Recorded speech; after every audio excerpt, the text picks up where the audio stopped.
पहुंच जाएगा, नोटिफिकेशन आपको चला जाएगा।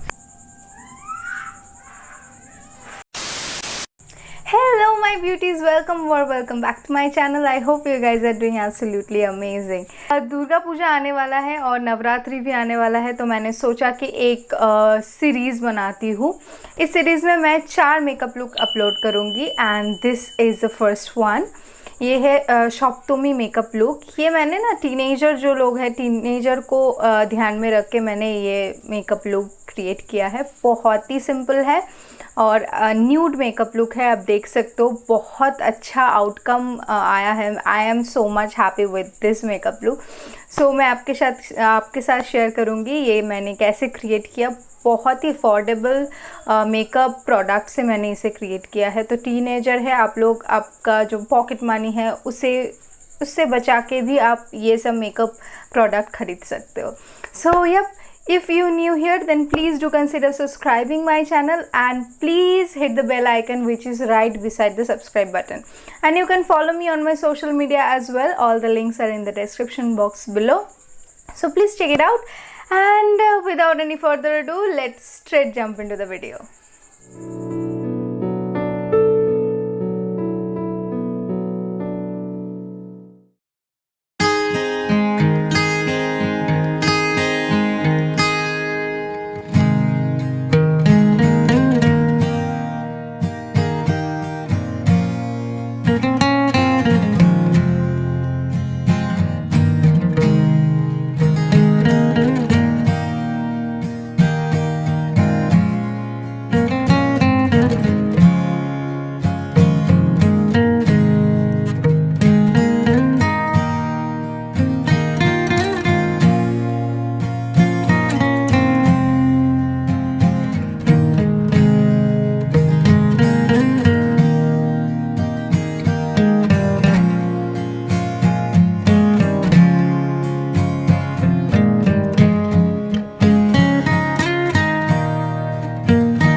So guys this is it for today's video. I hope आप सबको पसंद आया होगा, और अगर पसंद आया है तो प्लीज़ एक लाइक कर देना और कमेंट में मुझे बताना कि कैसा लगा। एंड इस सीरीज़ का और भी 3 वीडियो आने वाला है, जो कि है अष्टमी का मेकअप लुक, नवमी एंड दशमी का makeup look. So please subscribe करना मेरे चैनल को ये सीरीज़ देखने के लिए, और नोटिफिकेशन बेल को भी प्रेस करना होगा। जब भी मैं कोई वीडियो अपलोड करूँ तो आपके पास उसका लिंक आ जाएगा। ओके, सो मिलते हैं नेक्स्ट वीडियो पे। Till then stay happy, stay blessed and stay safe. Bye bye, peace out.